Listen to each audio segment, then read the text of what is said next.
Hi, I'm Dorothy Hamill, and this is the story of how my mother-in-law's dream vacation turned into her biggest nightmare. It taught me something important. Sometimes the people you look down on are not as powerless as you think. I first met Adam Taylor while I was working as a barista in a small coffee shop. At that time, I was also studying for my master's degree in business. Most of the wealthy customers who came in acted like they were better than me. They spoke down to me, or ignored me altogether. Adam was different. He was kind, genuine, and treated me with respect. He never made me feel small just because I was serving coffee. As time passed, we fell in love. For me, it felt like a fairy tale. I thought I had found the man who would give me a happy ending. What I didn't realize was that his mother, Christine Taylor, would dedicate herself to trying to break us apart. Christine wasn't just wealthy. She came from old money. She was the type of woman who thought anything less than a private jet was beneath her. From the first day I met her, she made it very clear that I wasn't welcome in her family. She saw me as a coffee girl, someone unworthy of her son. She didn't even hide her feelings. In front of me, she would tell Adam about other women she thought were more suitable for him. "Darling," she would say, "remember the Rothschild girl? She just got back from Nantes. Still single." She never cared that I was standing right there listening. Despite her efforts, Adam stood by my side. He loved me for who I was. We got married in a small, simple ceremony. To us, it was perfect. To Christine, it was embarrassing and too plain for a family of her status. For 4 long years, I endured her constant insults at every family gathering. She had a talent for making her comments sound polite, but they always carried a sting. She would say things like, "Oh, Dorothy dear, is that dress from a department store?" Or, "How fascinating that you used to serve coffee. It must be nice not to have to work anymore." Every remark was designed to remind me of where I came from and to make me feel like I didn't belong. What Christine didn't know, however, was that while I was working at the coffee shop and studying, I had also been investing in cryptocurrency.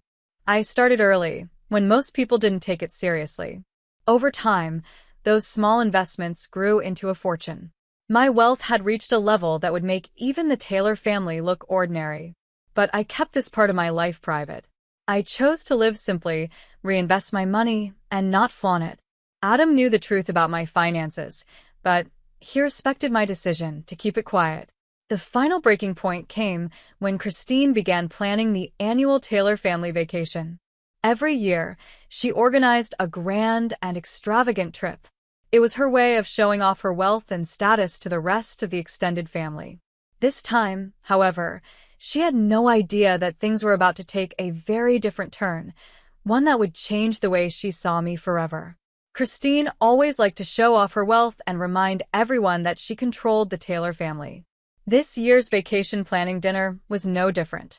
She hosted it in her grand mansion, the kind of place with gold chandeliers, marble floors, and a dining table long enough to seat 20 people. Everyone in the family gathered around as she prepared to reveal her big plan. She stood at the head of the table, practically glowing with pride. "I've arranged something very special this year," she announced, her voice dripping with self-importance. "We will be spending 3 full weeks at the Ritz-Carlton Residences, Waikiki Beach. I've booked the entire island just for us. Private beaches, personal chefs, helicopter tours, only the very best for the Taylor family." Gasps of admiration filled the room. Everyone whispered and nodded, clearly impressed. The Ritz-Carlton Residences, Waikiki Beach, was one of the most exclusive vacation spots in the world. Normally, it had to be reserved years in advance, and it was the kind of place where billionaires stayed.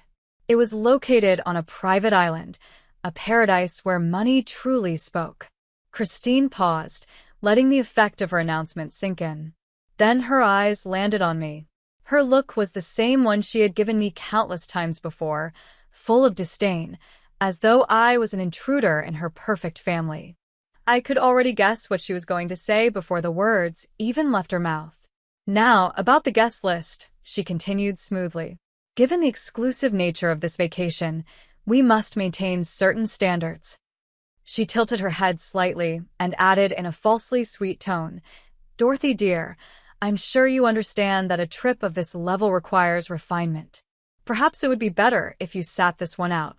These luxury resorts can be so overwhelming for someone of your background." The word stung, even though I was used to them by now. She wanted me to feel small in front of everyone, to remind me I didn't belong. Before I could reply, Adam spoke firmly. "Mother, if Dorothy's not going, then I'm not going either." Christine's triumphant expression cracked for a moment. Her face hardened as she snapped, "Don't be ridiculous, Adam. The entire family will be there.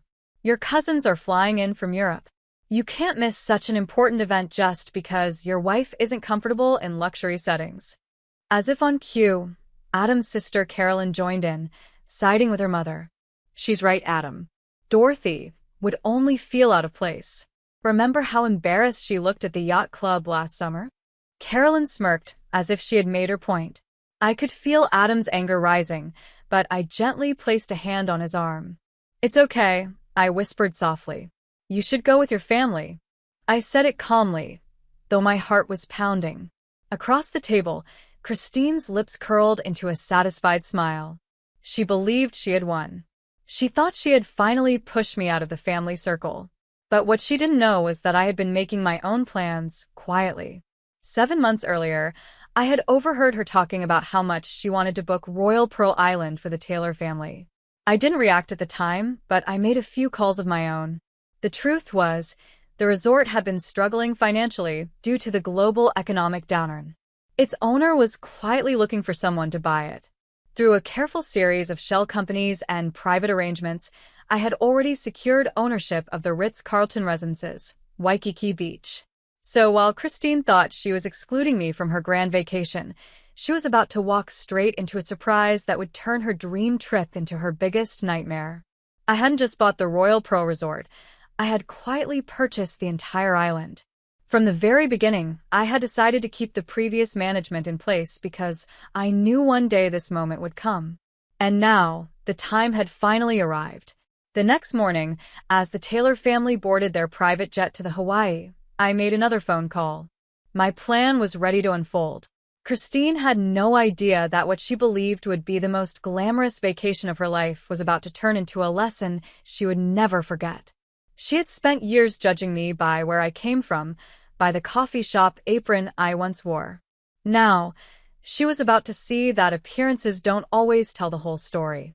As their plane took off, I sat in my quiet home office. On my laptop screen, I had access to the resort's security feeds. The cameras showed every corner of the island, the beaches, the villas, the dining halls, even the helicopter landing pad. In just a few hours, Christine and her family would step onto the white sands of Royal Pearl Island, expecting to find luxury at their command. Instead, they would discover that the coffee girl they tried to exclude was the one who owned the paradise they stood on. I couldn't help but smile as I picked up my phone to call the resort manager. "It's time for phase 2, I said calmly. Later that afternoon, the Taylor family finally arrived at the Ritz-Carlton Residences, Waikiki Beach.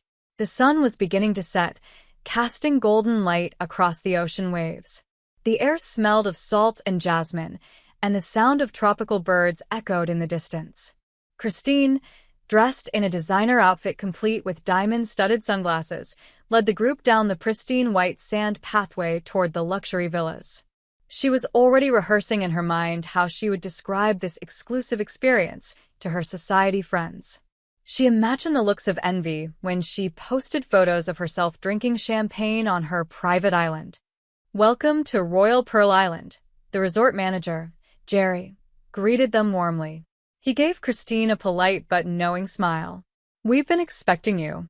Christine beamed with pride. She turned back to her relatives, who were equally impressed. "Everything looks perfect," she said, lifting her chin high. "I assume the presidential villa is ready for me?" Jerry glanced down at his tablet, his expression calm but deliberate. "About that," he said slowly, "there seems to be a slight change in the arrangements." Christine's smile faltered for the first time. "What do you mean, a change?" Jerry cleared his throat politely. "The presidential villa is currently in use by the island's owner." For a moment, Christine froze. Her perfectly practiced, elegant expression cracked into pure confusion. "That's impossible," she said sharply. "I specifically booked the entire island. No other guests were supposed to be here." "The owner isn't a guest, Mrs. Taylor," Jerry explained firmly. "They own the property outright. And, as the owner, they have the final say over all accommodations." The other family members, who had been happily chattering just moments before, fell silent. They exchanged confused looks and whispered nervously. Christine's voice rose, filled with anger and disbelief. "Well then, who is this mysterious owner? I demand to speak with them immediately." Jerry gave her a polite smile that hinted he knew more than he was saying. "Of course, Mrs. Taylor. The owner has been expecting you as well." The entire Taylor family leaned in, curious and unsettled. They had no idea that the person they were about to face was the very woman Christine had spent years mocking, the so-called coffee girl she had tried to push out of their lives. And I, sitting miles away with my laptop open, was more than ready to make my entrance. "Please follow me to the main pavilion," Jerry, the resort manager, said with a polite smile. "The owner has left very specific instructions for your arrival." Confused and curious, the Taylor family walked behind him along a stone path surrounded by palm trees and flowering plants. The ocean shimmered in the background, waves breaking gently against the white sand. At the center of the resort stood a large open-air pavilion with tall wooden beams, silk curtains swaying in the warm island breeze, and lanterns casting a soft golden glow. The family settled into the seats, whispering among themselves. A large screen stood at the front of the pavilion. Without warning, it flickered to life. My face appeared on the screen, and I watched through the resort's security cameras as Christine's jaw dropped in shock. "Hello, Taylor family." My recorded self began with a calm, pleasant smile. "Welcome to my island." Gasps rippled through the group. Christine's painted lips parted as she clutched her pearls. I continued on screen, my voice steady. "Yes, you heard that correctly. I owned the Ritz-Carlton Residences, Waikiki Beach, along with several other luxury properties around the world." For a long moment, the pavilion was silent except for the sound of the waves. Adam shifted in his chair, trying to hide his grin. He had known about this for months, but he had promised me he would keep my secret until the right time. "You see," I went on, my recorded self looking straight into the camera, "while you were busy judging me for making coffee, assuming I could never belong in your world of luxury, I was building something greater. I was building an empire. The so-called coffee girl you dismissed is worth more than the entire Taylor fortune combined." The words hit like thunder. Christine's knees buckled, and she collapsed into a chair. Her expensive designer purse slid from her lap and landed on the floor with a dull thud. Carolyn, who had once sneered at me for being embarrassed at the yacht club, turned pale, her face twisting with disbelief and shame. "Now, about your accommodations," my recorded self continued, my smile polite but sharp. "Christine, you will be staying in our economy villa. It's quite simple, even plain compared to the luxury you're used to. But as you once said, some people need to learn their place." Gasps and murmurs spread through the family. Christine's face flushed red with fury. "This is outrageous," she shouted, her voice echoing through the open pavilion. "I paid for the presidential villa." Jerry, standing calmly at the front, responded smoothly. "Your deposit has already been refunded in full, Mrs. Taylor. The owner's decision is final." The video pressed on, my recorded voice unwavering. "As for you, Christine, I remembered your comment about how luxury resorts might be overwhelming for someone of my background. So, let's test that theory. For the duration of your stay, you'll be working as a server at the beach bar. Consider it a lesson in humility and an opportunity to learn what it feels like to be judged based on your job." Christine shot to her feet, her face a mask of rage. "I will not do this," she shouted. "Do you know who I am?" Jerry didn't flinch. His tone stayed calm and professional. "Yes, Mrs. Taylor. You are the mother-in-law of our owner, who has left strict instructions that must be followed. If you do not wish to comply, you are welcome to leave the island immediately." The silence that followed was heavy. The Taylor family looked around nervously, some embarrassed, others secretly amused. Adam, though quiet, could not hide the pride in his eyes. For the first time, his mother's wealth and power meant nothing. And for the first time, Christine realized the truth. She was no longer the one in control. "If you don't wish to comply, you're welcome to leave," Jerry reminded Christine calmly. "Though I should mention, the next flight out isn't for 4 days." What followed was pure chaos. Christine, who was used to always getting her way, exploded with rage. She threatened lawsuits, demanded her phone, and ordered the staff to make calls on her behalf. But her phone had no signal, and the resort's lines had mysteriously stopped working. She even tried to arrange for a private helicopter to pick her up, only to learn that no such option was available. All of this, of course, was by my instructions. And so, the unthinkable happened. For the next 3 weeks, the mighty Christine Taylor, the woman who never lifted a finger in her life, was forced to serve drinks at the beach bar. She wore the same plain staff uniform she had once mocked so openly, a simple shirt and shorts with the resort's logo. On her chest, gleaming for all to see, was a badge with her name, Christine, trainee. It was a sight no one in the family would ever forget. Every time she brought a cocktail to one of her relatives, the badge caught the sunlight like a symbol of her fall from power. She had no choice but to pour drinks, clear glasses, and even wipe down tables while her cousins and children watched. But this isn't just a story about revenge. Something deeper came out of it. On the final day of their stay, I flew to the island myself. I wanted to see Christine face to face, not just through a screen. When I arrived, I walked down to the beach bar. The sun was blazing, and there was Christine behind the counter. Her once perfect hair was messy from the salty air, and her flawless makeup had long since melted away. The proud, polished woman I used to know looked exhausted, standing in the uniform she had once believed was beneath her. "Having fun?" I asked lightly, taking a seat at the bar. She turned to face me. For the first time, her eyes weren't filled with contempt or superiority. Instead, they looked tired, humbled, and even a little ashamed. "Why did you do all this?" she asked quietly. Her voice no longer carried its usual sharpness. I met her gaze. "Because you needed to learn that a person's worth isn't measured by their background or by the size of their bank account," I replied.